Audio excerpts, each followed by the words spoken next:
Donc voilà, on est dans la joie parce que en tant que conducteur, quel est notre devoir? C'est de conduire les frères et les sœurs qui ont cru la vraie parole telle qu'elle a été prêchée par les apôtres dans les eaux de baptême. Nous disons que le baptême vous dit que le baptême n'a de valeur qu'après avoir entendu l'évangile de la vérité. Donc si quelqu'un s'est fait baptiser sur la base d'un évangile tronqué, vous n'êtes pas baptisé. Si quelqu'un a été baptisé au nom du Père, du Fils et du Saint-Esprit, vous n'êtes pas baptisé. Donc le baptême auquel on venait d'assister, c'est des sœurs qui ont eu la grâce de recevoir l'évangile de la grâce de Dieu.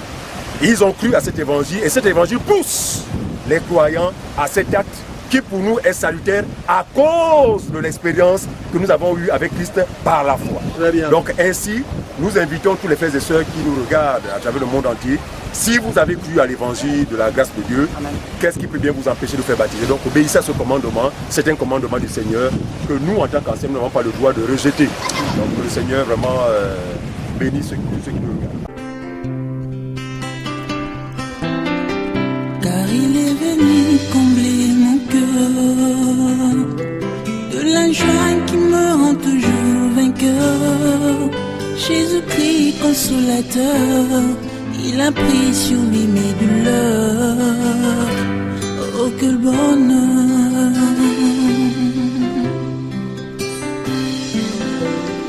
Et des sa voix douce, il me dit je t'aime. Viens décharger sur moi tes peines et laisse-moi te tenir la main, car je sais où je t'emmène. De la mort. Ce n'est pas nous qui l'inventons, la lettre tue, mais c'est l'esprit qui vit. Donc ce matin, par la grâce de Dieu, nous voulons comprendre, connaître ce que c'est naître de nouveau. Et je pense que cette connaissance fixera les uns et les autres quant à la question de savoir, suis-je vraiment né de nouveau? Voilà. C'est-à-dire que les gens auront la réponse à leurs interrogations. Quelqu'un encore hier par WhatsApp, un frère me pose la question, mais c'est curieux, ça fait 3 ans que je suis né de nouveau, mais je me rends compte que vraiment, rien de concret à ce qui concerne les choses de Dieu. Et pendant qu'il parlait, j'ai compris que pour moi, ça c'est une naissance de naître de nouveau selon son entendement. Mais la nouvelle naissance est une réalité bien aimée. On va prendre d'abord Proverbe chapitre 29. Proverbe 29. La nouvelle naissance est une réalité, mais il faut avoir la grâce de l'expérimenter. Ce n'est pas donné à tous. Ça ne dépend pas de celui qui veut naître de nouveau. Ça ne dépend pas de celui qui soupire. Mais cela dépend de Dieu et du Dieu seul. Donc, Proverbe chapitre 29, le verset 18. Proverbe 29, le verset 18. Proverbe 29, le verset 18. Proverbe 29 à son verset 18. Quand il n'y a pas de révélation, le peuple est sans frein. Heureux s'il observe la loi. Très bien. Quand il n'y a pas de révélation, le peuple est sans frein. C'est le manque de révélation qui a donné naissance aux interprétations particulières, notamment au sujet de la nouvelle naissance. Chacun la conçoit selon son propre entendement. Oh, je suis né de nouveau en 1900X. Et quand la personne parle comme ça, c'est faisant référence au jour où il a fait cette confession de foi publique. Donc, je suis né de nouveau en quelle année? Et la personne fait référence à quoi? Le jour où il a été baptisé d'eau. Non. Le psaume, toujours, on va prendre le psaume cette fois. Le psaume 119, le verset 130. Lorsque le peuple manque de révélation, il est sans frein. Le psaume 119, le verset 130. Psaume 119.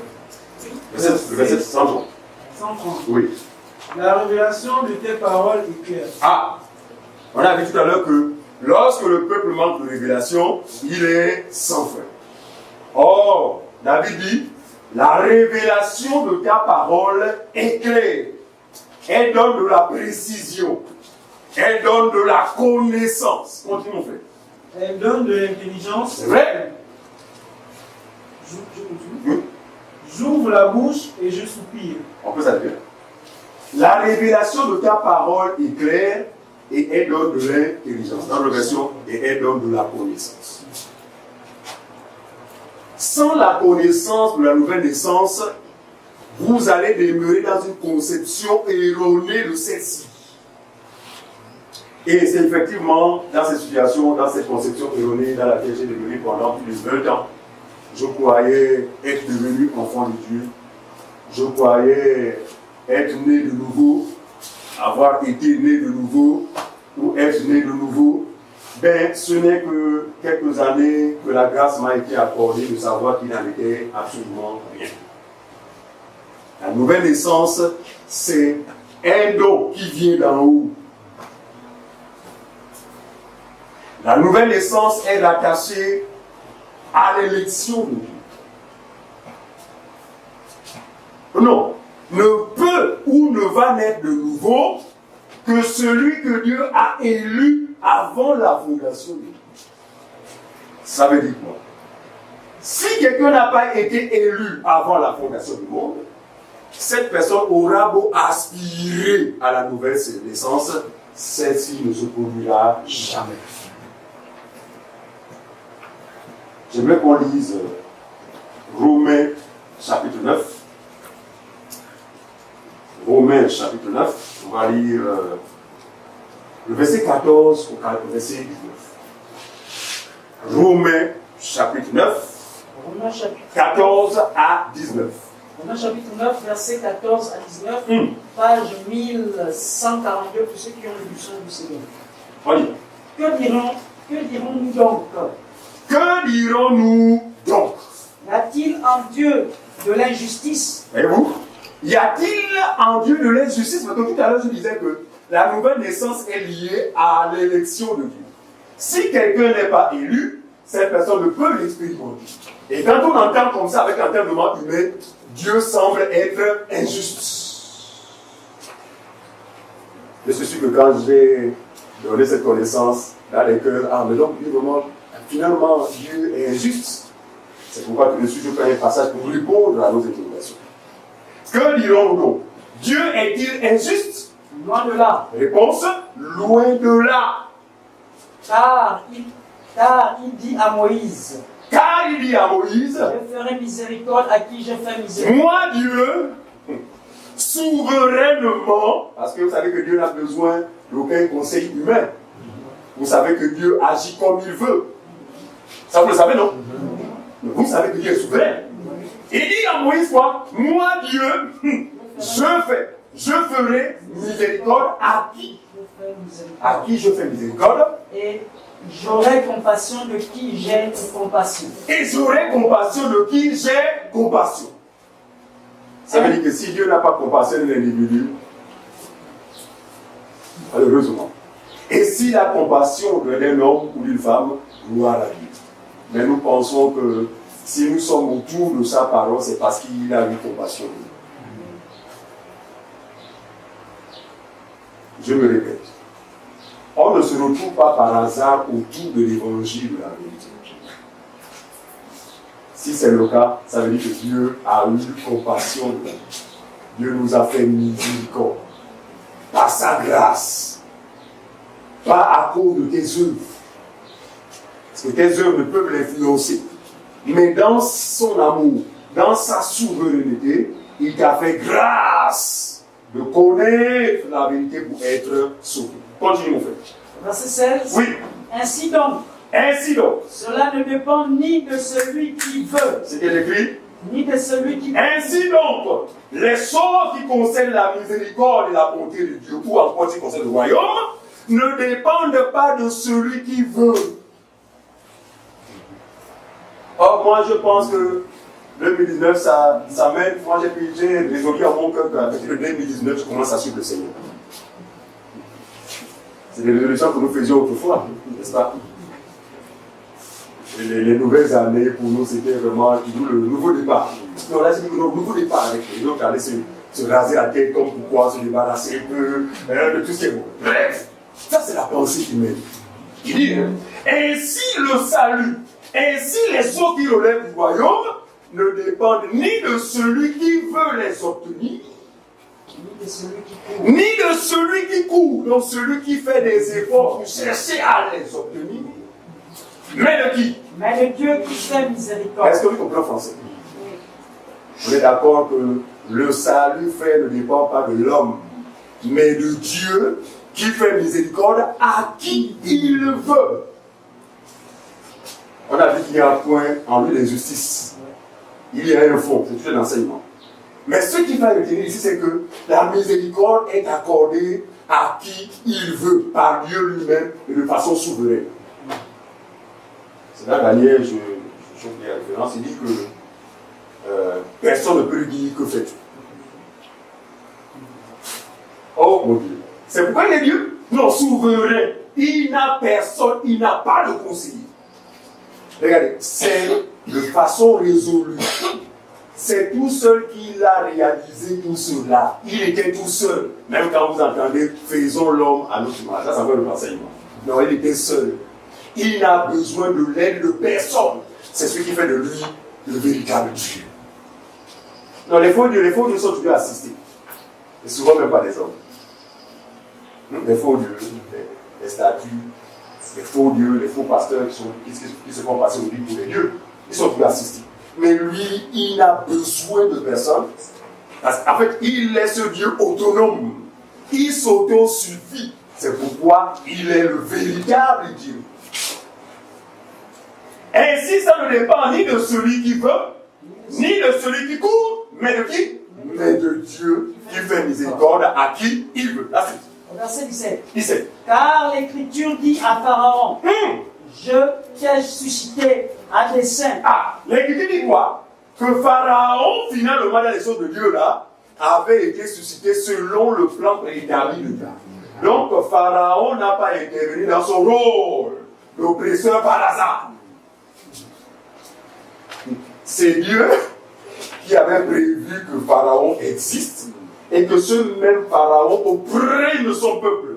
Parce qu'il fallait que l'histoire d'Israël aide l'Église à comprendre la profondeur du plan de Dieu. Amen. Vous comprenez ça? Ensuite. Car l'Écriture dit à Pharaon. Car l'Écriture dit à Pharaon. Je t'ai suscité à dessein. À dessein. Pour montrer à toi ma puissance. Ah. Et afin que mon nom soit publié par toute la terre. Donc le but c'était quoi? Pour montrer quoi? La puissance. Voilà. Manifester la puissance aux yeux des Égyptiens comme aux yeux du peuple pour que son nom soit quoi? Publié. Publié. Par toute la terre. Merci Seigneur. Vous savez que ce sont des événements qu'on lui a laissé là, cala, vous parlez comme ça. Mais nous en parlons encore jusqu'aujourd'hui. Nous continuons à en parler jusqu'à maintenant. C'était ça le but, afin que le monde entier comprenne qu'il est le seul et unique et véritable Dieu, incomparable à aucun autre. Continue mon frère. Verset 18. Oui. Ainsi, il fait miséricorde à qui il veut. Je reviens encore. Et il endurcit qui il veut. Ah, ainsi, le même Dieu qui souhaite que tout le monde soit sauvé, mais il endurcit encore. Fait miséricorde à qui il veut. Et endurcit qui il veut. Regardez.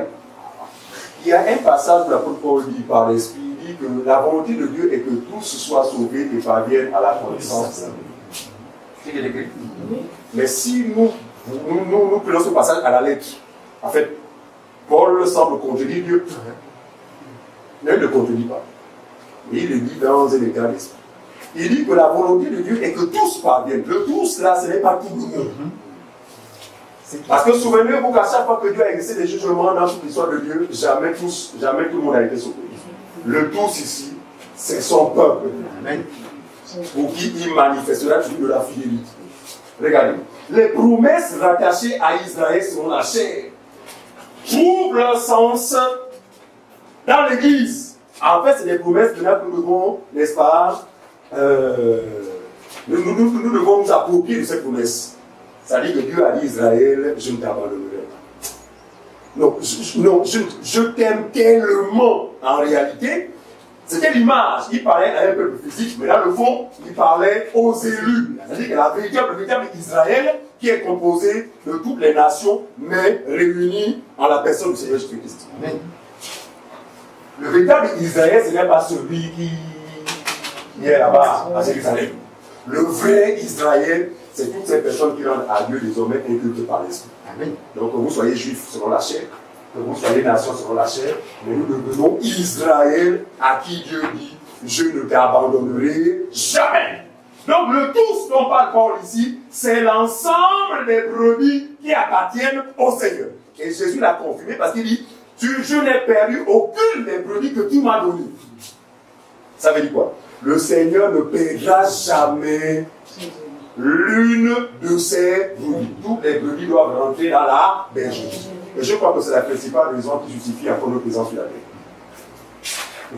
Nous sommes encore là simplement parce que tous ne sont pas pour là. Amen. Voilà. Parce que, le frère dit, la bonne nouvelle du royaume sera prêchée par tout le monde pour servir le témoignage de la nation. Alors, viendra la fête. En fait, la bonne nouvelle, c'est la bonne nouvelle qui va chercher les brebis égarées. Ce sont les brebis qui appartiennent au Seigneur, mais qui, n'est-ce pas, sont égarés. Nous étions des leurs. Nous sommes en train de faire la bergerie avant eux. Mais il faut qu'eux aussi y rentrent. C'est pourquoi l'évangile ne cessera d'être prêché. Jusqu'à ce que la totalité d'Israël soit entrée dans la maison. Alors, viendra la fête. Très bien.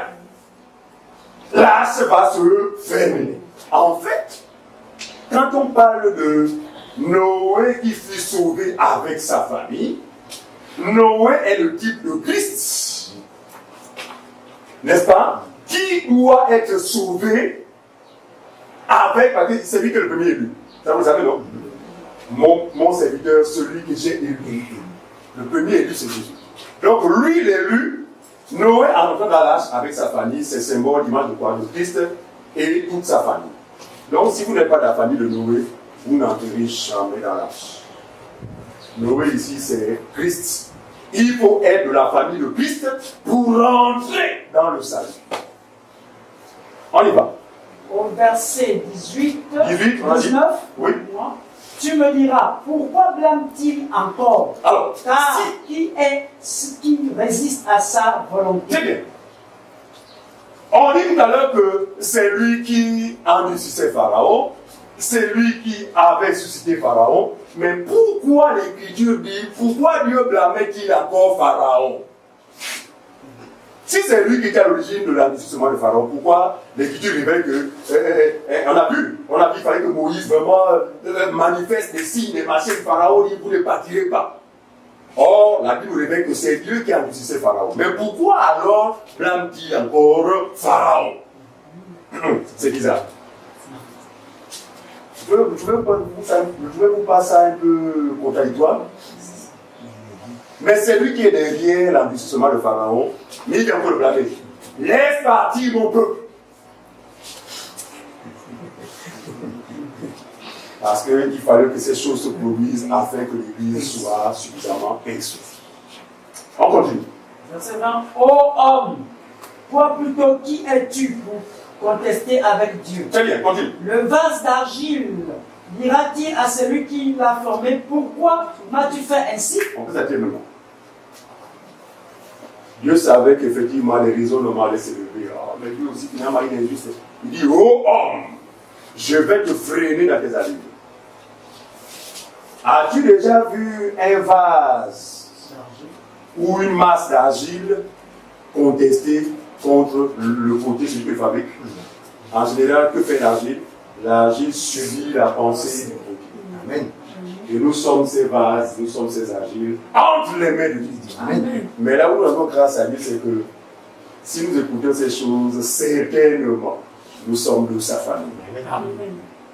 C'est là où nous disons grand merci. Parce que c'est une grâce qui n'est pas donnée à tous. Mais c'est une grâce qui est le partage de tous. C'est pas comment comprendre. Le partage de l'ensemble des brebis du Seigneur. C'est-à-dire que ceux qui étaient au départ en Dieu, qui par le péché des seuls hommes, se sont retrouvés dispersés, égarés, qui, pour lesquels le Seigneur est venu. En fait, il vient pour chercher ses brebis, pour faire revenir ses brebis dans la maison du Père. Prenons Jean chapitre 3. Nous parlons de la nouvelle naissance.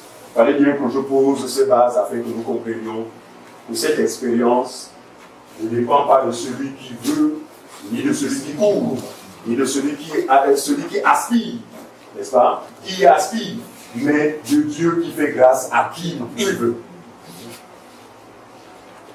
Il y eut un homme d'entre les pharisiens nommé Nicodème, un chef des Juifs. Qui a déjà lu ce passage? Tout le monde. C'est ça, non? Alors, moi, je le dis maintenant avec les yeux ouverts. Parce que quand on lit la parole avec les yeux fermés, c'est pas évident. Il faut mener la lire avec les yeux ouverts. Parce qu'avec les yeux ouverts, on a le sens des Écritures. C'est à ce moment que nous pouvons bien les souffler. Il y eut un homme, c'est un fait historique, il y eut un homme dans les pharisiens nommé Nicodème, un chef des Juifs. Un chef des Juifs. Quand on était un chef des Juifs, on était quelqu'un d'outillé, d'aguerri, un modèle. En fait, quelqu'un qui impulsait, c'était une dynamique au milieu du peuple. Donc une référence. Il y eut un homme. D'entre les pharisiens, vous savez que les pharisiens, c'était des maîtrisards de la loi. Ils avaient une connaissance telle que les Écritures, que vraiment le peuple avait du respect pour eux. Même sur leur front, ils avaient des passages de la loi. Ils incarnaient la connaissance de la loi. Voyez-vous? Mais il y eut parmi eux un qui s'appelait Nicodème, qui est chef des Juifs, qui vint auprès de Jésus de nuit. Qui vint auprès de Jésus de nuit et lui dit. Comprenez déjà pourquoi il vient voir Jésus la nuit. Moi je préfère ça. Je préfère celui qui vient la nuit que celui qui dit non, je ne veux pas rencontrer les gens. Parce qu'il a été gagnant. Il a été voilà, rusé, mais une ruse salutaire. En fait, il vient de nuit, pourquoi? Parce qu'il craignait, n'est-ce pas, le collège des pharisiens. Prenons ça, Jean chapitre 12. 12, 42, 33. Jean chapitre 12, 42, 33. Rapidement, fais comme aller. Vite. 12, 43. Jean chapitre 12, 42, 43. 42, 43. Oui. Cependant, même parmi les chefs, plusieurs crurent en lui. Regardez, quand Jésus avait l'habitude de prêcher l'évangile, ceux qui l'écoutaient, parmi ceux qui l'écoutaient, il y avait des chefs religieux, à l'exemple de pharisiens, n'est-ce pas? À l'exemple de Nicodème, voyez-vous? Mais qui parfois étaient touchés par son message, mais une seule chose les empêchait de faire l'aveu de ce message. C'est quoi? La crainte de leur collègue. Parce que si un juif ou un chef des juifs était surpris en train d'adhérer ou en train de croire à la doctrine de Jésus, il était non seulement exclu, mais ce dernier même était susceptible d'être lapidé. Donc les gens pouvaient s'apercevoir de la vérité qui sortait de la bouche du Seigneur Jésus-Christ, mais sans pourtant manifester publiquement, par crainte des juifs. Ensuite, vas-y, frère. Plusieurs crurent en lui. Oui. Mais à cause des pharisiens. Mais à cause des pharisiens. Ils n'en faisaient pas l'aveu. Dans la crainte d'être exclus de la synagogue. Vous comprenez ça? Dans la crainte d'être exclus de la synagogue. Regardez. Depuis que nous passons à la radio, plusieurs nous suivent. Notamment les pharisiens de la ville. Et parmi eux, je suis sûr qu'ils reconnaissent la vérité dans ce qui est dit. Mais le problème, c'est qu'ils appartiennent à des fédérations et des confédérations. Que diront ces gens-là quand je vais m'en dérouler? Mais nous disons ceci. Si parmi eux, il y a des élus du Seigneur, rien ne pourra les retenir. Parce que la brebis du Seigneur ne résiste pas à la voix de l'être. Qui que vous êtes? Non, même si vous êtes un pape, ordonné à la manière de Rome, officiant en qualité de ses pairs. Si vous êtes une brebis du Seigneur, avant votre mort, vous êtes appelé à renoncer à cette bêtise. Ça va se comprendre. Oui. Donc le salut a rapport avec la nature de Satan. En fait, le salut a rapport avec le plan de Dieu pour chacun. Voilà. Donc, Dieu a ses brebis parmi les politiciens, rassurez-vous. Dieu a ses brebis parmi les prêtres catholiques. Dieu a ses brebis parmi les adeptes de Branham, de Gakou. Voilà. Hein? Tous ces sectes-là, Dieu a ses brebis. C'est pourquoi l'évangile doit être prêché afin que ces brebis reconnaissent la voix du maître et la suivent. Ensuite, verset 43. Car ils aimèrent la gloire des hommes plus que la gloire de Dieu. Très bien. Car ils aimèrent la gloire des hommes plus que celle de Dieu. C'est pourquoi ils s'empêchaient de manifester effectivement leur intérêt. La crainte des Juifs, et la Bible dit, dès ce moment-là, ils préféraient la gloire des hommes au détriment de celle de Dieu. On revient dans Jean chapitre 3. Il vint lui auprès de Jésus de lui et lui dit, Rabbi, nous savons que tu es un docteur venu de Dieu. Donc Nicodème était parmi ces chefs des Juifs lorsque Jésus prêchait publiquement, qui pouvaient reconnaître la vérité. C'est-à-dire que reconnaître la véracité de son message, mais ne pouvait manifester l'aveu publiquement. Mais sa sagesse va intervenir, c'est le même Nicodème qui va dire, je vais profiter autour de 2 heures du matin parce que tous mes collègues sont dans un profond sommeil. Vous savez la vérité lorsqu'on écoute. En fait, c'est une puissance qui... Voilà, ça bouillonne, voilà. Donc vous serez plus jamais en paix. Donc il faut que je rencontre les gens là. Il faut que je rencontre l'homme là. Et c'est ce qui s'est passé. Je ne sais pas si sa femme était au courant. Je pense qu'il a profité parce que sa femme pouvait être interrogée par le maître. Mais ton mari, qu'est-ce qu'il ne fréquente pas? Il a dû se glisser à l'insu de sa femme. Donc ce n'est pas écrit, mais je dis ceci. C'était un risque pour un pharisien de se déclarer publiquement comme étant d'accord avec le Seigneur. Par conséquent, il fallait user vraiment de sagesse. Voilà. De ruse. Voilà. Et il a fait. De lui, je ne sais pas combien il a connu comme. C'est qui? Oh, c'est le docteur de la loi. Rentre. Regardez. Les pharisiens avaient une habitude un peu tordue dans la mesure où ils croyaient toujours flatter le Seigneur avec leurs paroles. Mais ce qu'ils ignoraient, c'est que Dieu connaissait le peuple. Alors, il vient pour savoir ou en savoir un peu plus sur les choses qui concernent le royaume, mais il commence par les flatter. Je sais que tu es un docteur venu de Dieu, car personne ne peut faire. Non, mais ok, Jésus lui-même ne l'ignorait pas. Jésus savait qu'il est le vrai docteur venu de Dieu. Alors, il n'a pas besoin du témoignage des hommes, c'est le témoignage de son Père qui le donne. Et puis bref, le Seigneur a laissé. Il dit, car personne ne peut faire ces miracles que tu fais si Dieu n'est avec lui. En même temps, il reconnaît la particularité. Il reconnaît en fait ce qui se manifestait de façon particulière dans la vie de Nicodème. Il dit, Jésus lui répondit. Jusque-là, Nicodème n'a pas encore posé aucune question. Mais Jésus connaît son cœur. Jésus connaît sa préoccupation. Il sait que Nicodème est parti de chez lui pour savoir comment, en fait, accéder dans le royaume. Et vous remarquez ici que Nicodème n'a pas encore posé la question. Mais Jésus dévore. Pourquoi? Parce qu'il connaissait exactement ce qui, ou encore la raison qui a conduit Nicodème à venir chez lui. Il dit quoi? Si un homme, c'est ça? Jésus lui répondit, en vérité, je te le dis, si un homme ne naît de nouveau, il ne peut voir le royaume de Dieu. Si un homme ne naît de nouveau, il ne peut voir le royaume. C'est-à-dire que le royaume de Dieu est visible. On peut voir le royaume de Dieu. Mais pour le voir, Jésus dit, il faut d'abord naître de nouveau. Quand Jésus parle comme ça, c'est ce que Nicodème, instantanément, quand on parle du royaume, il a plus l'image d'un royaume terrestre. Un grand château. Voilà. Non, royaume, c'est-à-dire qu'un peu comme tous les royaumes comme le Maroc. Le Maroc. Un pays comme le Maroc, ayant sa tête un roi. Il dit, si un homme ne naît de nouveau, il ne peut voir le royaume. En réalité, il ne parlait pas d'un royaume géographique. Il parlait en réalité de lui, qui était pourtant visible à tous, mais invisible sur le vrai plan. C'est pas, je vais reformuler ça correctement pour vous comprendre. En fait, tout le monde le voyait. Je vais démontrer tout à l'heure que c'est lui le royaume. Non, c'est Jésus qui est le royaume. Ce n'est pas un endroit géographique. C'est des mystères. Et nous en saurons encore un peu plus après cette vie. Alors, tout le monde voyait Jésus.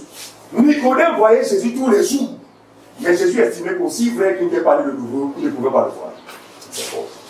Mais le voir comment? Est-ce le voir physiquement? Nous disons non. Sinon Jésus n'aurait jamais tenu un tel langage. Jésus marchait devant tous. La Bible dit qu'il croissait en sagesse, en marchait devant Dieu et devant les hommes. Donc tout le monde le voyait, mais tout le monde ne le voyait pas. Vous allez comprendre le sens de voir. Voir, ce n'est pas avec les deux yeux là. Prenons Luc chapitre 17. Luc 17, on va lire 20-21. Luc 17, 20-21. Il dit, si un homme né de nouveau, il ne peut voir le royaume de Dieu. Mais c'est quoi voir le royaume de Dieu? Vas-y mon frère. Luc 17, oui. 21. Les pharisiens demandèrent à Jésus quand viendrait le royaume de Dieu. Comprenez ça? Les pharisiens demandèrent à Jésus, Seigneur, quand viendrait le royaume de Dieu? Il leur répondit. Le royaume de Dieu ne vient pas de manière à frapper les regards. Le royaume de Dieu ne vient pas de façon bling bling. Il ne vient pas de façon à attirer les regards des hommes. Dieu a bien voulu introduire son royaume dans le monde, mais de façon subtile, dans une faiblesse absolue. Il suffit de considérer la vie de Jésus depuis sa naissance. Avait-il quelque chose à attirer les regards? Levez ce qu'il donne, s'il vous plaît. Avait-il quelque chose? Lui, il est né où? Bien. En fait, il peut faire savoir ces gens-là tout matin. Vous cherchez quel royaume? Il est déjà là. Mais la seule différence, c'est qu'il n'est pas venu ou il ne vient pas de façon à attirer les regards des hommes. Autrement dit, seuls les élus le verront. Le but de son royaume sur la terre, ce n'est pas pour tout le monde. C'est pourquoi les regards des hommes ne sont pas attirés. Mais seuls les regards des élus, seuls nos regards vont être attirés vers lui. Parce que nous le verrons, nous l'avons vu, pour nous, et ceux qui ne sont pas pour l'entrer le verront certainement. Mais il y a des modèles que si un homme naît de nouveau, il ne peut voir le royaume de Dieu. Continue mon frère, allez, verset 21. On ne dira point, il est ici, ou il est là. On ne dira plus, oh, le royaume de Dieu est là-bas, oh, il est ici. Vas-y. Car voici le royaume de Dieu est au milieu de vous. Car voici le royaume de Dieu est au milieu de vous. Donc quand Jésus parle à Nicodème, si un homme ne naît de nouveau, il ne peut voir, il parle de lui-même. Nicodème le voyait physiquement, mais Nicodème ne le voyait pas. C'est quoi le sens de voir ici? Jean 6, 40. Jean 6, 40. Nous sommes là de partager les choses qu'il faut vivre. Jean 6, au verset 40. Ah, Nicodème voit Jésus, il parle avec Jésus, mais Jésus dit que sans la nouvelle naissance, tu ne peux pas me voir. Et regardez, ce qui a donné aux Juifs, notamment ses frères, à pouvoir le rejeter, le négliger, c'est parce qu'ils ne le voyaient pas. Autrement dit, ils n'avaient pas la révélation de sa personne. C'est pas ça qu'on comprend. Quand les gens voyaient Jésus, ils voyaient au petit qu'ils ont vu grandir à Nazareth. Quand les gens voyaient Jésus, ils voyaient au petit qui a été mis au monde par Joseph et Marie. Mais peu le voyaient. Autrement dit, peu avaient la révélation de ce qu'il était réellement. C'est pourquoi il est nécessaire de dire heureux pour qui je ne serai pas une occasion de chose. Effectivement, ce qui a été une occasion pour Israël, parce que Israël ne l'a pas vu. C'est quoi voir? Jean 6, verset 40, oui. Page 1068. On y va. La volonté de mon Père. Ah! Oh, la volonté de mon Père! C'est que quiconque voit le Fils c'est qui comme ça? Et croit en lui. Et que quiconque voit le Fils et croit en lui est la vie éternelle et je le ressusciterai au dernier jour. La volonté de mon Père est que quiconque voit le Fils et croit. Parce que vous ne pouvez pas croire au Fils de Dieu si vous ne le voyez pas. C'est pourquoi l'évangile de la vérité vient, c'est quoi? C'est pour présenter le Fils afin que ceux qui l'écoutent le voient. Parce que la vie éternelle, c'est dans le Fils. Mais si vous ne le voyez pas, comment allez-vous l'obtenir? Il faut d'abord le voir. Il dit quoi? La volonté de Dieu est que quiconque voit le Fils et croit en lui ait la vie éternelle et je le ressusciterai. C'est ce qu'il écrit. Donc Nicodème face à Jésus le voyait physiquement, mais ne le voyait pas. Regardez. À un moment donné de la vie des disciples, bien que marchant avec le maître, nous ne le voyons pas. Et Jésus, connaissant le cœur, connaissant effectivement leur ignorance, va poser une question test. Pour démontrer que la connaissance de ma personne ne viendra pas par des études, ne viendra pas par une formation particulière religieuse, mais la connaissance de mon Fils vient d'en haut, parce que seul le Fils, seul le Dieu révèle le Fils. Il posera cette question à ses disciples. Qui dites-vous que je suis? Et c'est sûr que ce jour-là, c'est... Non, mais tu es Yeshua. Ce qui n'est pas tout, non? Non, il le connaissait, il connaissait son nom. Il dormait même avec lui, ils mangeaient ensemble. Mais quelle question stupide! Oh. Mais il va encore dire que cette question n'a pas de place parce que nous te connaissons. En fait, Jésus savait l'hiver qu'il y a entre connaître et connaître. Entre voir et voir. Est-ce qu'on appelle ça? Il y a voir et voir. Les disciples le voyaient avec les yeux physiques, les disciples ne le voyaient pas encore avec les yeux de l'esprit. Autrement dit, ils n'avaient pas réalisé qui il était réellement. Et puis, après cette question, les mains ont commencé à visiter les cheveux. Nous les chauves, la main se trouvait sur la chauve. Et comment Jésus dit comment? Qui dites-vous que je suis? Regardez, jusqu'à un moment, même Pierre, qui va sortir les choses, était dans la confusion. Regardez. Mais quand Pierre va sortir la révélation de ce qu'il est, on sera tenté de vouloir glorifier Pierre. Ah, Pierre, vraiment, il est fort. Hein? Mais nous aimons les choses de Dieu parce qu'il n'y a plus de la précision. Paul, pendant qu'ils sont en train, il dit, tu es le Fils du Dieu vivant. Qu'est-ce que Jésus va dire? Heureux Pierre, béni sois-tu Pierre, parce que ce que tu as sorti là ne vient pas de toi.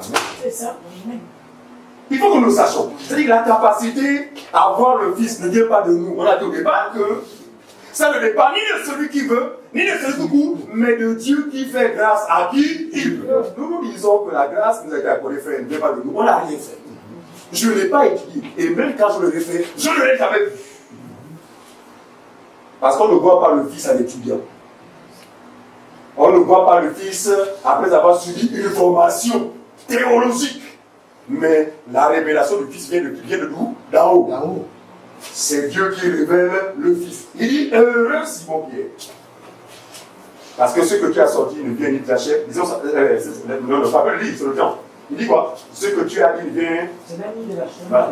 C'est l'ennemi de la chair, ni du sang. C'est écrit comme ça. Mais c'est mon Père qui est dans les cieux qui a bien voulu te le révéler. En cela, Pierre ne pouvait pas jouer les gâteaux comme on dit. Il ne peut pas se défier. Est-ce qu'on connaît ça? Ici, il est question de connaître ou de voir le Fils pour avoir la vie éternelle. On avait vu la semaine dernière, Jean chapitre 17, verset 3. Or, la vie éternelle, c'est de te connaître toi, le seul vrai Dieu, et celui que tu as envoyé. Donc, sans voir le Fils, vous ne pouvez pas le connaître. Par conséquent, vous êtes privés de la vie éternelle. C'était le cas du docteur de la loi appelé Nicodème. Regardez. En méditant sur cette histoire, j'ai compris qu'effectivement, j'ai la confirmation que Dieu est tellement vrai. En effet, la pensée de l'homme restera la pensée de l'homme. Imaginez le regard que les contemporains de Nicodème avaient sur lui, à son endroit. Ça, c'est un grand docteur. Lui, là, non, lui, il maîtrise les Écritures. C'est ça, non? Non, il était approuvé par tous les humains, mais une seule chose que les humains ne savaient pas, c'est que ce monsieur était un ignorant. Donc, un grand titre Je vous dis, en Israël, docteur de la loi, c'est pas la blague.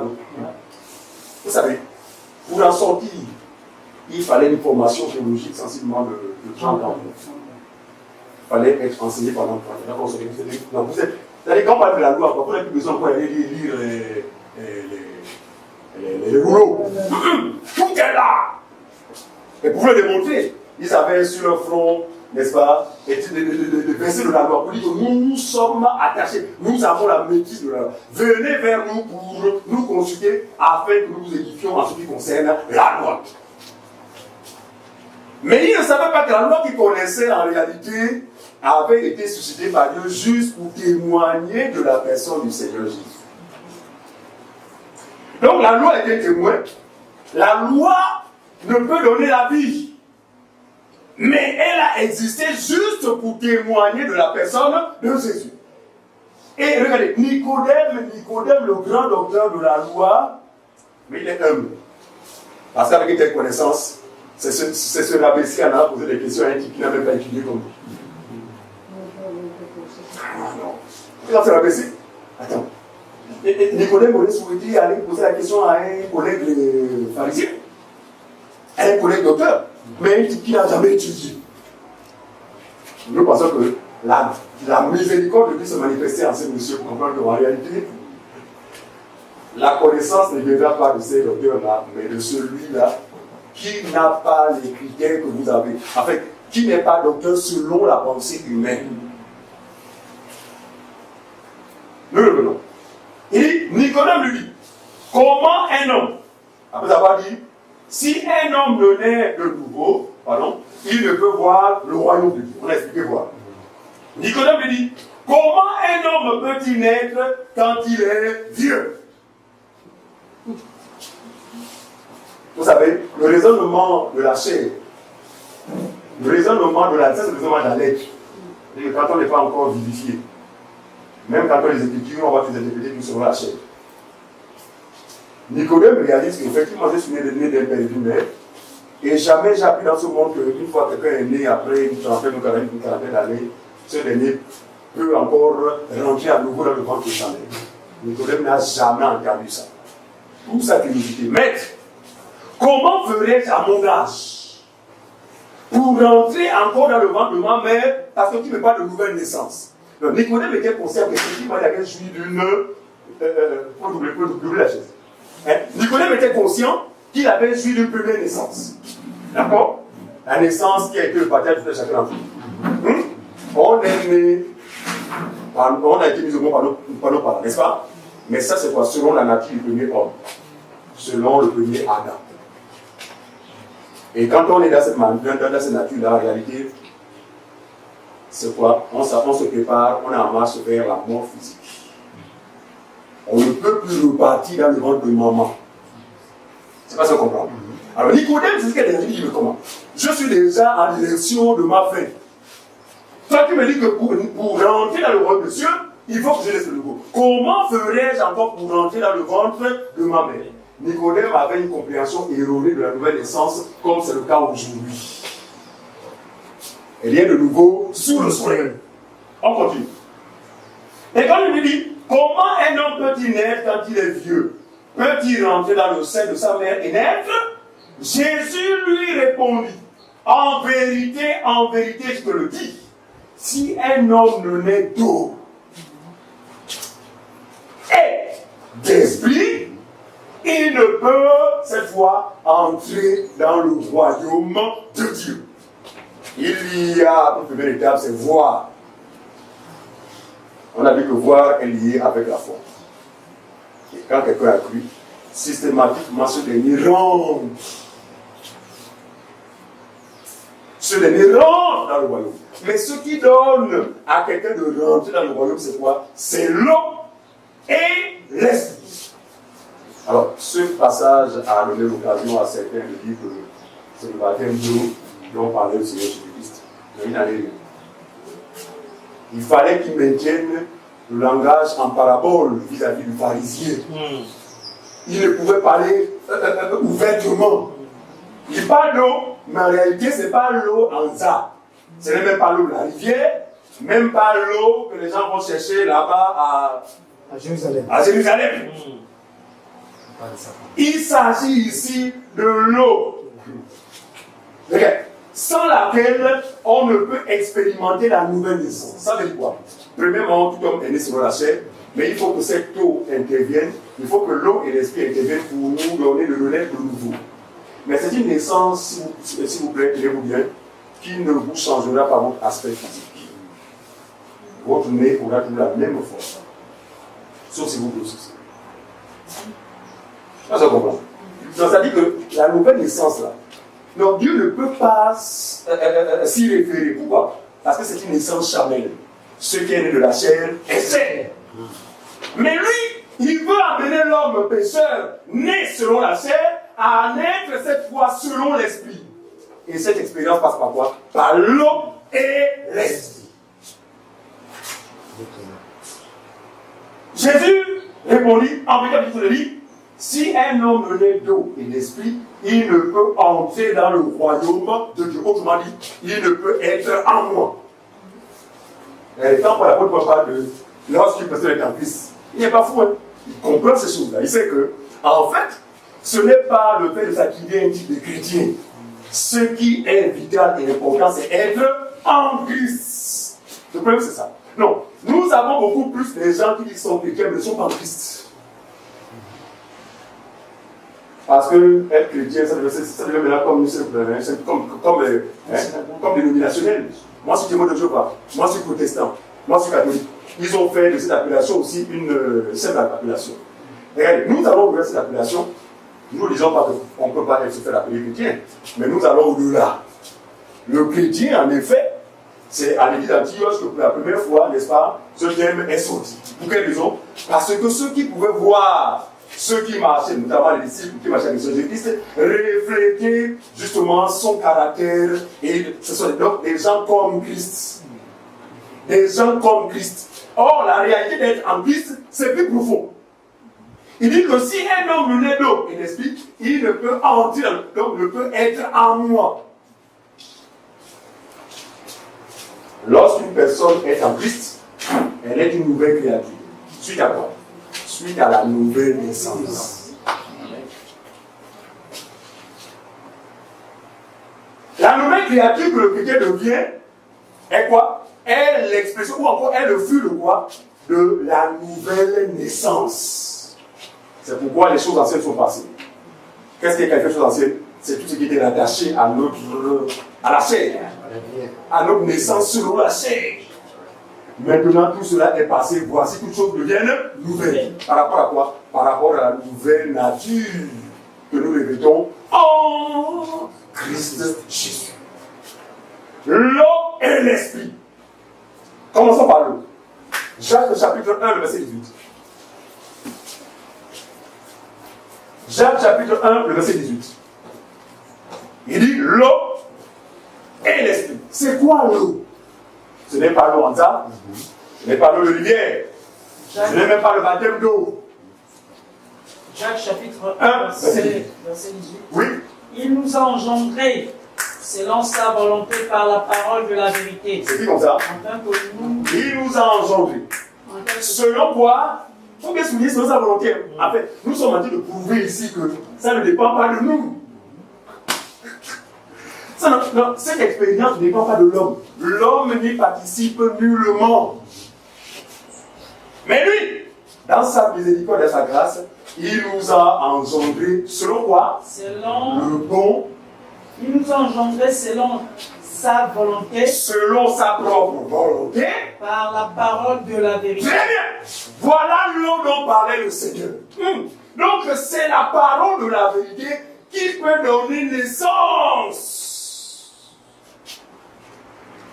Ou qui peut accorder la nouvelle naissance à un ennemi. Souvent, lorsque les gens nous fréquentent pour la première fois, nous voulons être sages avec eux. Nous sommes avant d'être sages avec eux.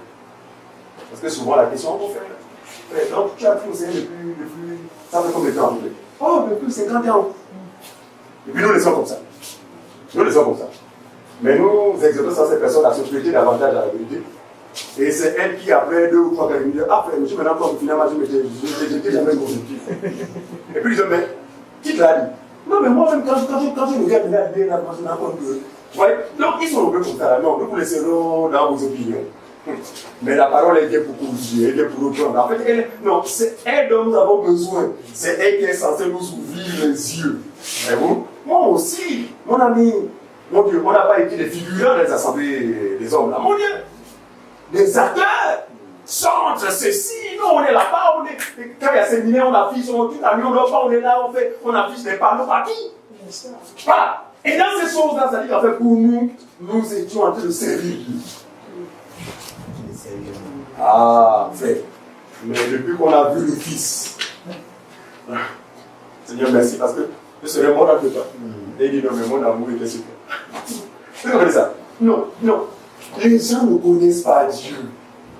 Les gens basent leur vie chrétienne sur les expériences de tous autres, au détriment de ce qui est censé amener l'homme à l'expérience de la nouvelle naissance.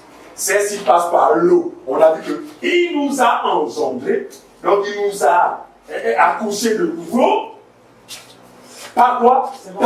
Selon sa volonté, par la parole de la vérité. Mais si l'évangile que vous avez reçu n'est pas celui de la vérité, comment allez-vous naître de nouveau? C'est ça le problème. C'est ce qui est à l'origine du grand nombre de faux chrétiens, de faux sœurs, de faux frères, de faux pasteurs, de faux docteurs dans les églises. Ils disent Jésus, hein? Non, ils sont ensemble, Jésus, pas vrai, Jésus. Mais ils sont pas nés de nouveau. Pourquoi? Parce que la semence qu'ils ont reçue n'est pas celle de la vérité. Parce que seule celle qui est de la vérité peut engendrer des hommes et des femmes, n'est-ce pas, dans le royaume de Dieu.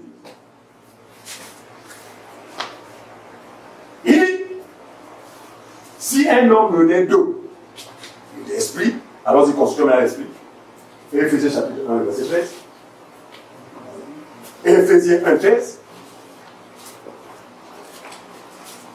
Voyez-vous, c'est la parole d'abord qui est censée pénétrer dans le cœur de l'homme. C'est la parole.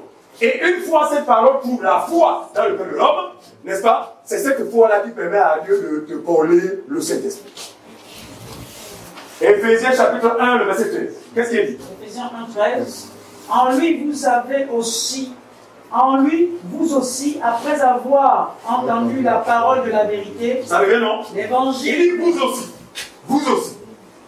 En lui, donc en Jésus. Vous qui êtes en Jésus, vous l'êtes pourquoi? Parce que vous aviez eu la grâce d'entendre la parole de la vérité. C'est dit comme ça? L'évangile de votre salut. Ah, l'évangile qui vous sauve. En lui, vous avez cru. En cette parole, en cet évangile, vous avez cru. Et vous avez été scellés du Saint-Esprit. Très bien. Avait été pris. Voyez-vous, le processus, c'est quoi? La parole de Dieu qui doit être prêchée, la parole de la vérité, qui doit trouver la foi, n'est-ce pas, chez ceux qui l'entendent, et cette foi donne à Dieu de sceller ceux qui croient en cette parole du Saint-Esprit. Voilà le processus. Voyez bien que tout ne passe autour de la vérité. Quand Jésus parle à Nicodème, c'est toujours en termes de en vérité.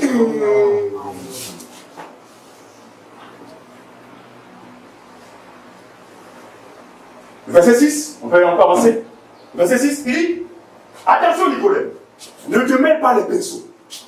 Parce que ta question, n'est-ce pas, de tout à l'heure, oh, comment pourrais-je faire encore pour entrer le vœu de ma mère? Ça veut dire que tu es encore dans une mentalité charnelle. Mais il faut que Nicodème, tu saches ceci, que ce qui est né de la chair est chair. Et ce qui est né de l'esprit est esprit. En fait, on ne peut associer les deux natures. Parce que suivez-moi bien, ces natures sont rattachées à deux alliances. D'après l'apôtre Paul. La nature charnelle est rattachée à la première alliance. Voilà. Donc, qui était charnelle, terrestre, passagère, imparfaite. La nature de l'esprit est collée à quoi? À la nouvelle alliance. Donc, la nouvelle Jérusalem d'en haut. Donc, Jésus dit ici à Nicodème que ce qui est de la chair restera chair, et ce qui est de l'esprit est esprit. Il dit, et ce qui est de l'esprit est esprit. Ne t'étonne pas de ce que je t'ai dit, il faut que vous naissiez de nouveau. Donc Nicodème n'était pas né de nouveau, mais Nicodème était religieux. comme plusieurs. Le plus important, c'est appartenir à une religion. C'est appartenir à un système religieux. C'est aller régulièrement aux réunions. Non! Ces choses n'ont le sens qu'après la nouvelle naissance. Regardez, démontrons encore que cette naissance ne vient pas de nous. Jean chapitre 1. Jean chapitre 1, on va lire le verset 11 à 13. Jean chapitre 1, verset 11 à 13. Qu'est-ce qu'il dit? Elle est venue chez les siens. La parole est venue au milieu du peuple d'Israël. Et les siens ne l'ont point reçue. Et Israël ne l'a point reçu. Ensuite, Mais à tous ceux qui l'ont reçue, suivez, à ceux-là qui ont eu la grâce de manifester la foi vis-à-vis d'elle. à ceux qui croient en son nom, Voilà, voyez bien que c'est ça la foi. Ensuite, elle a donné le pouvoir de devenir enfant. arrêtons-nous là. On a récité ces passages lorsque nous allions prêcher le soi-disant évangile de maison à maison. Mais sans comprendre. Elle a donné. C'est écrit comme ça, non? Elle a donné quoi? Le pouvoir. De faire quoi? De devenir enfant de Dieu. Donc, d'où vient le pouvoir de devenir enfant de Dieu?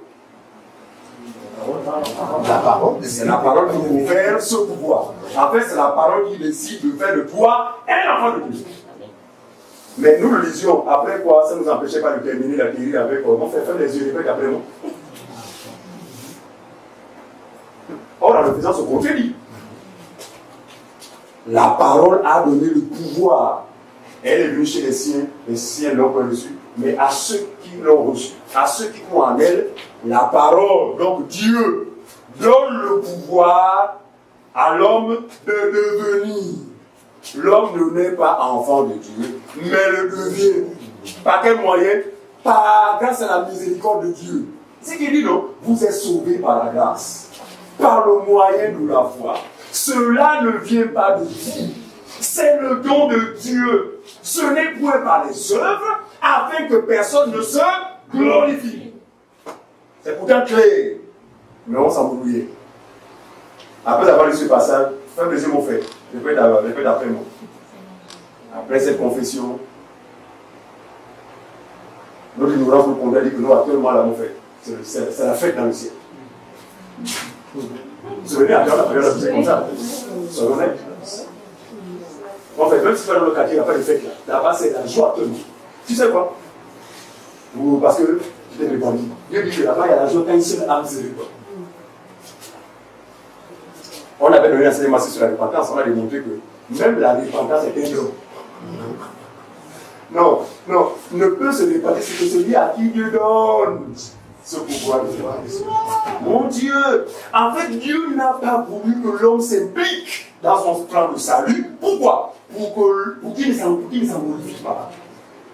C'est pourquoi, en général, le sauvé par grâce, c'est quelqu'un qui, en fait, ne met que lui au devant. Parce que lui-même, il sait qu'il n'a rien fait. En fait, il ne se contente que de la grâce qu'il a été accordée. Il dit, mais moi. Regardez, si ces faux-là, qui pour rentrer dans leur morgue, ne peuvent pas le faire de façon naturelle et simplement, il faut être escorté. J'ai vu récemment sur le tapis rouge et tout ça. Les sillons. Voilà. J'ai vu récemment sur Facebook avec les chevaux bien noirs. Comme rentrerait le roi du Maroc, c'est moment dans les républiques, mais vraiment non, avec triomphe. Regardez, ce sont des gens qui, pour nos amis, ne sont pas sauvés par la grâce. Ils ne sont pas sauvés. Celui qui est sauvé par la grâce descend. Mon Dieu. Il descend. Pour qui? Pour laisser apparaître celui qui est tout et en tous. Donc, quand Paul avait compris ça, Paul s'est défacé, il dit, ce n'est plus moi. C'est défacé, parce qu'il a compris que faire. Voilà, ce n'est pas évident. Mais sa miséricorde, il dit, ce n'est plus moi qui vis, mais c'est Christ qui vit en moi. Vous ne verrez jamais un vrai ministre, selon le Seigneur, développer la mentalité des ministres de la terre. Un ministre de la terre, celui de la fonction publique ou celui du budget, effectivement, son poste répond à un protocole, n'est-ce pas? Il faut ceci, même son sac, il doit être soulevé par quelqu'un, il faut. Alors, comme ils ne sont pas connus, parce que la vie chrétienne, c'est quoi? La vie chrétienne apporte dans celui qui le devient, qui est l'enfant de Dieu, un renouvellement de l'intelligence. C'est-à-dire que le Seigneur te sort de la pensée du monde. Par conséquent, tu ne fonctionneras jamais comme le monde. mais à l'exemple du maître. Il dit quoi? Il dit quoi? Ayez les sentiments. Ayez en vous les sentiments qui étaient dans Jésus-Christ, lequel, pourtant, existant en forme de Dieu, n'a pas cherché à se faire passer pour Dieu. Pourtant Dieu! Je dis, même s'il le faisait, c'était légitime, il était Dieu. Mais il n'a pas cherché. Mais pourquoi il a fait? Pour laisser en nous, heureusement en lui, un modèle. Celui qui est de Dieu marchera dans la même humilité, dans les mêmes traces que le maître, quand bien même il a été, mais il s'est abaissé. La Bible dit d'une obéissance qui l'a conduit jusqu'à la mort, et même jusqu'à la mort de la croix. Et cela a fait en sorte que Dieu l'a souverainement élevé et lui a donné. Et notre gloire, frère, se trouve dans la faiblesse, dans l'humilité. C'est pourquoi même en Dieu, nous allons prêcher dimanche. Les faux ministres, là, je suis un ministre peut appeler ça un t-shirt. Tu vois le ministre de la responsabilité donner des confiances en t-shirt. C'est la passion du monde. Après, ce n'est pas étonnant parce qu'ils ne sont jamais sortis du monde. Mon engagement, parce que l'expérience de ma naissance change tout en nous. Il dit quoi? Ne vous conformez pas au siècle présent, mais soyez transformés par quoi? Très bien. Ce renouvellement, c'est quoi? C'est le pacte de la vérité qui est censé donner la vision des choses en haut. La vision terrestre n'aura plus de valeur, la désobéissance.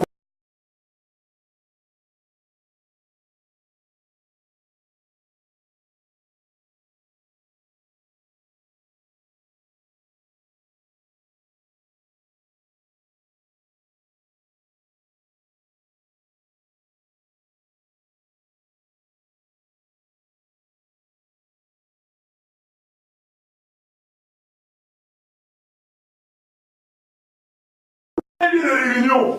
Frère, non, personne ne peut se l'approprier. Bon, mon cas encore c'est différent, c'est mon domicile. Et même là, dans ce contexte, frère, ce n'est plus chez moi. Nous sommes là en assemblée des saints. Vous comprenez ça? Mais ils font tout pour montrer que c'est leur propre entreprise. Et d'ailleurs, il faut le dire. Cette royauté, ce royaume, vous réalisez, ma femme et moi, l'a souffert. Ça, c'est le fruit des jeunes, de ceci, de cela, on a souffert. Ah bon? Souffert fait quoi? Pour réaliser un empire? Non, il y a quelques années encore, là, nous emblèmes les vies de l'éveil. Mais mon Dieu, fais pas ça, vraiment. Non, il y avait quand même de l'humilité, vraiment. Non, mais vous venez à ça, vous avez du mal à savoir, mais qui est le pasteur? Mais aujourd'hui, on n'a plus besoin de vous écouter. Non, mais c'est deux trônes. Même là-haut, ça dit ça qu'elle s'arrête là. Le truc, le passé. Mais là-haut, c'est pour qui? En haut, c'est pour qui? Parce que normalement, même, c'est quoi? C'est la dimension de avec des symboles maçonniques. Je les aveugles ne voient pas. Oh. C'est lui seul. Vous en ouvrez là-bas, Non, c'est un modèle qui ne relève nullement de la parole de Dieu. Non. Parce que la parole de Dieu nous donne un sentiment, c'est de nous considérer les uns les autres. Pourquoi? Pour une seule raison. Le but de l'achat était le même. Qui que vous soyez. Nous sommes frères bien-aimés. Même si tu as un don particulier ou non, ça, tu es d'abord un frère. Né du même père que moi. Voilà la considération que nous devons avoir les uns envers les autres. Est-ce que vous comprenez ça? Et nous ne sommes pas établis pour ces choses-là, nous sommes établis pour rendre le ministère. Et un ministère de qualité, n'est-ce pas, permettait au plus grand nombre d'ouvrir les yeux, parce qu'il faut que les yeux s'ouvrent. Si les yeux ne s'ouvrent pas, on ne pourra jamais voir le Fils. Il faut que les yeux s'ouvrent. Et ce qui permet aux yeux de s'ouvrir, c'est la parole de la vérité. On le dit. Jean 3, nous sommes où? Verset 7, Jean. Ne t'étonne pas de ce que je t'ai dit, il faut que vous naissiez de nouveau. Mais on n'a pas fini. On n'a pas fini Jean chapitre 1. On n'a pas fini Jean chapitre 1. Jean chapitre 11, voilà, on n'a pas fini. Jean chapitre 1, verset 11. Il dit, et la parole, chez les siens, suivez, et les siens ne l'ont point reçu. On continue. Mais à tous ceux qui l'ont reçu, à ceux qui l'ont reçu, à ceux qui croient en son nom, c'est bien. Elle a donné le pouvoir de devenir. Donc la parole donne le pouvoir à l'homme de devenir enfant. Donc cela passe par quoi? Par la miséricorde de Dieu premièrement. Et deuxièmement par quoi? Il faut être au contact de l'évangile de la vérité. sans laquelle, contact sans lequel vous ne pourrez devenir enfant de Dieu. Ensuite, lesquels sont devenir enfant de Dieu, lesquels sont nés. C'est peut-être bien précisé, on a lu ça par le passé, vous ne comprenez rien. Lesquels sont nés. Donc, on est devenu enfant de Dieu, mais de quelle manière? Non. Lesquels sont nés? Non du sang. Non du sang. Regardez, selon Adam, on est né selon le sang. Le sang de papa et de maman, c'est ce que nous sommes aujourd'hui. Bref. Il dit que cette naissance n'a aucun rapport avec le sang. Le sang. Il a dit quel mot? Ensuite. Non du sang. Non du sang. Ni de la volonté de la chair. Oh. Qu'est-ce qu'ils ont fait? Ni de la volonté de l'homme. Ah. Donc l'homme ne peut pas décider de naître de nouveau. Mais de Dieu. Regardez, cette conception erronée, c'est ce qui a donné lieu à cet évangile bizarre qui a consisté à dire aux gens, venez à Jésus, donnez vos vies à Jésus si vous irez en enfer. Non, regardez cet évangile-là. Comment voulez-vous que l'évangile puisse donner aux gens de venir enfants de Dieu? Impossible. Parce que Jésus n'a jamais prêché comme ça. Donnez vos vies à Jésus. Qui peut donner sa vie à Jésus? La Bible nous donne le contexte. C'est Jésus qui a donné sa vie. Mon Dieu, quelle ignorance! Pitié. Ouais. Mais qui me dit, me demande de donner ta vie? Dieu donne la vie de la comment? Et eux donner la vie, c'est pas donner la vie. Regarde-moi, merci. C'est ça même. Comment voulez-vous qu'un mort puisse donner la vie? Il est mort. La Bible dit, nous étions morts dans nos péchés, n'est-ce pas? Mais par l'amour, il est venu nous redonner la vie. Je suis venu afin que mes brebis aient la vie. Et la vie en abondance. Quelle vie voulez demander aux morts de donner à Jésus? Mais Jésus n'a pas besoin de la mort parce qu'il est la résurrection et la vie. La mort n'a pas de place en lui. Il est la vie. Mais quelle vie vous demandez aux gens de donner vos vies à Jésus? Et puis, moi, j'ai l'impression que les gens l'en ont fait parce que c'était leur faute, parce qu'ils ne voulaient pas donner leur vie à Jésus. Donc, on était rassurés quand quelqu'un vraiment prend avec humilité, vraiment récite, fait la récitation. Après, ça vraiment fait une félicitation, vraiment que non, tu es devenu enfant de Dieu.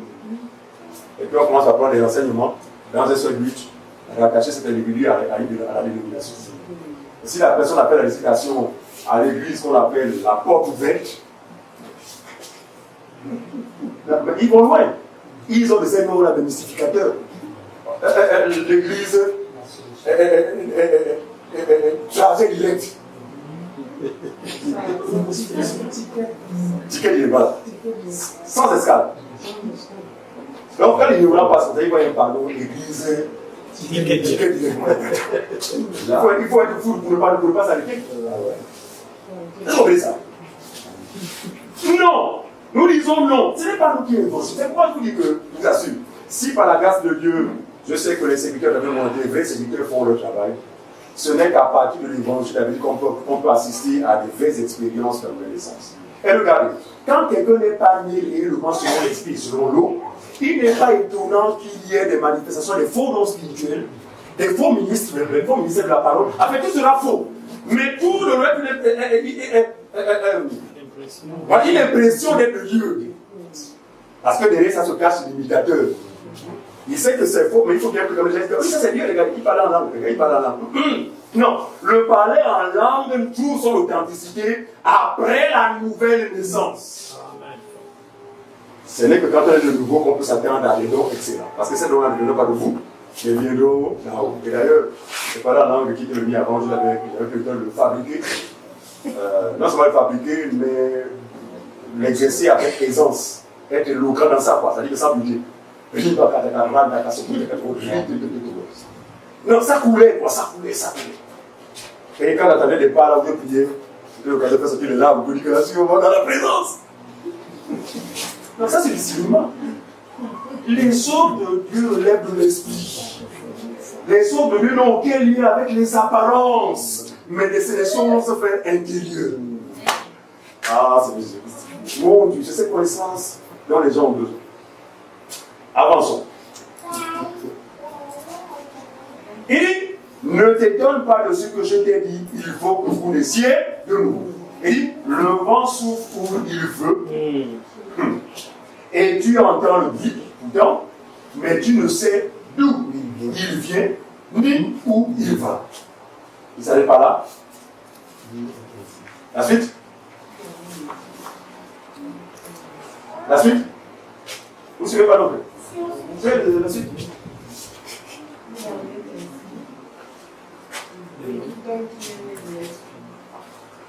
Il en est ainsi de tout homme qui est né de l'esprit. En fait, on ne peut pas maîtriser. Il n'y a pas une façon standard humaine pour avoir part à cette énergie. Il a fait le vent. Le vent souffle où il veut, on le sait toujours pas. C'est-à-dire qu'en fait, le vent va souffler là comme ça, en direction de Cathy, suivez-moi bien. Mais si Cathy, pourtant elle est élue du Seigneur, mais son temps n'est pas arrivé, le vent n'aura aucun impact sur elle. Voyez-vous? Le vent va souffler vers mon frère là-bas. Allez, mais son temps est arrivé. Ce vent va donner naissance à Alain. Mais il dit, les enfants de l'esprit ne naissent pas de façon... Il n'y a pas un chemin humain. En fait, si Dieu les fait naître comme il veut, en fonction de son mouvement, mais un mouvement souverain qui ne dépend pas de nous. Donc la responsabilité qui est la nôtre, frère, se limite à celle-ci. Proclamer la vérité, c'est tout. Nous n'avons aucun pouvoir de persuader, ou de convaincre, ou d'amener à la conversion, parce que vous avez ce langage-là. Il y a une secte péninsule dans laquelle j'ai passé 3 ans. Ils avaient des buts. On avait reçu un enseignement sur les buts. Il y a un chrétien sans but, c'est un faux chrétien. Et quand le gars les fait les buts, c'est les buts de la tête. Alors, il fallait pour ce ministère-là, au cours d'une année, gagner combien d'âmes? C'est pas. Voilà, 1000 et quelques. C'était ça le but de l'Assemblée. Vous savez que cette année, on doit gagner 1000 âmes. Vous allez gagner comment? C'est vous qui gagnez. Gagner, sinon, en termes de ça dit qu'ils vont les faire la prière et puis ils vous vont désormais, voilà, tu vas présenter tout ce qu'on a fait canter l'église X. Ça, c'est pas ça gagner. Non. Les gens confondent amener les gens dans les dénominations et la réalité d'introduire dans le royaume, expérience que Dieu seul peut opérer. C'est quoi nous avions corrigé la dernière fois de le faire. Vous me dites à comprendre que bon, en fait, c'est vrai, Dieu voit ton zèle, il voit ton amour, il voit ta compassion que tu as pour les perdus. Mais d'accord, mais ne peut pas depuis que ce n'est pas parce que tu as été efficace pour remplir les bâtiments que tu vas être efficace pour remplir. Ce n'est pas toi qui remplis. Non. Par contre, acquitte-toi de ta responsabilité. Donc, présente l'évangile. Celui qui est de Dieu recevra cet évangile et te demandera, frère, tu communiques où? Vous comprenez ça? Non. De ce côté-là, on a dit, j'étais efficace comme lui aussi. Non, je remplissais. J'avais une capacité, quand je me mets à prêcher mon évangile de condamnation, la personne a dit, je prêche en sorte, tu pas déjà pour non, l'enfer, non, pas de parce que moi c'est l'enfer. Tu ne crois pas, tu vas le laver. Et la personne par peur, on dit, mais vous faites c'est où? Et puis je s'amène. Non, j'étais en train de, j'étais au service de dénomination, j'étais pas au service de. Or, les apôtres comme nous, prêchaient simplement, et le Seigneur lui-même dit quoi? Ajoutait chaque jour à l'église ceux qui étaient sauvés. Donc nous avons notre part de responsabilité, mais ne nous mélangeons pas. Ça relève des deux seuls, d'accord? Elle a dit qu'on peut prier, Seigneur, voilà, tes frères, et tout. Ah, Seigneur, mais c'est notre volonté aussi. Ne pensez pas toujours que parce que vous priez pendant des heures, vous pouvez faire 14 convertira. Sa conversion est attachée au plan que Dieu a pour cette personne. Si Dieu ne l'a pas destiné, frère, ta prière va finir. Rien ne se passera. C'est pas ça qu'on prend. Donc, cela doit nous amener maintenant à faire quoi? À rendre grâce à Dieu, même quand nos aspirations ne sont passées là. Voyez-vous? Récemment, encore ma grande soeur, même mère, à qui j'ai toujours exhorté, l'église du fréquente là, c'est un commerçant qui est là. Et devant moi, ça peut dire, tiens, des hommes, parce que même quand je vois même devant le marchandage qui se passe là, mais son problème, je dis, mais écoute, tu es là la SNI, viens aux enseignements, son problème, c'est son problème. C'est son blocage, c'est son blocage. C'est le frère. Oui, c'est parce que c'est le petit frère que j'ai. Ça veut dire que Dieu m'a capable de passer comme le monsieur Benjamin. Attends, qu'est-ce qui peut venir de bon chez Benjamin? Mais c'est là où Dieu voilà. Donc, ma témérie, c'est moi qui ai changé les bouches. Et j'ai commencé la réunion, les églises avant lui. Il va m'enseigner quoi?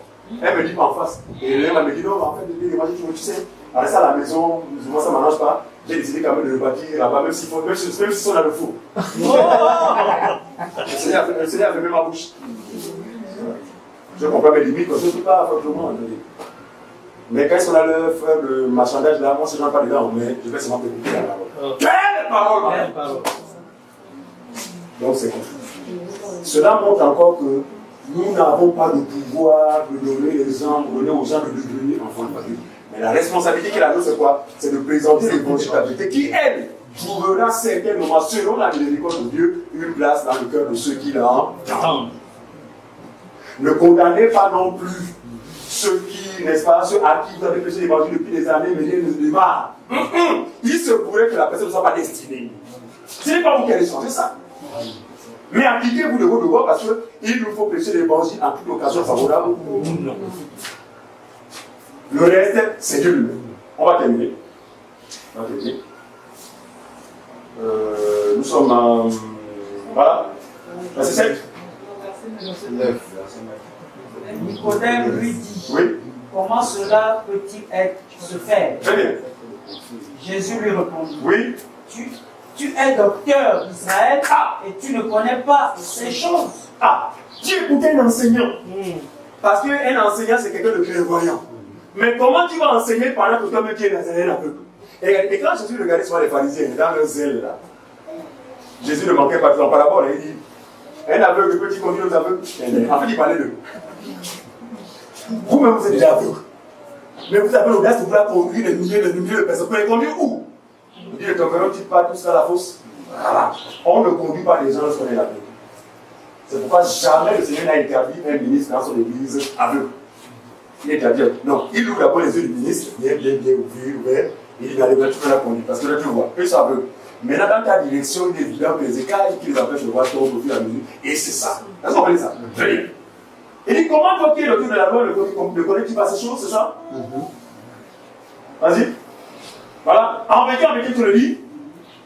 Et nous lisons ce que nous savons et nous rendons témoignage de ce que nous avons vu et vous ne recevez pas notre témoignage. Ici, le Seigneur certifie la véracité de ces choses, n'est-ce pas, adressées à Nicodème. En un seul mot, Nicodème, rentrer dans le royaume de la fête, ce n'est pas par le moyen, si ce n'est par l'eau et l'esprit. Il faut que l'eau, premièrement, intervienne, l'esprit à son tour, et on peut rentrer dans le royaume. Parce que ce n'est que lorsque le don du Saint-Esprit est accordé à quelqu'un que ce dernier devient enfant de Dieu. Tous ceux qui sont en Jésus sont enfants de Dieu. Qui est enfant de Dieu? Tous ceux qui sont en Christ. Ne pas confondre être en Christ et être chrétien selon l'entendement populaire. Parce que être chrétien, c'est être, on peut être chrétien et catholique. On peut être chrétien et être éveillé. On peut être chrétien et être céleste. Non, mais selon Dieu, être chrétien, c'est être en Christ. Autrement dit, avoir eu part à l'expérience de la nouvelle naissance, qui passe par quoi? Que le Seigneur bénisse sa parole. Amen. Amen.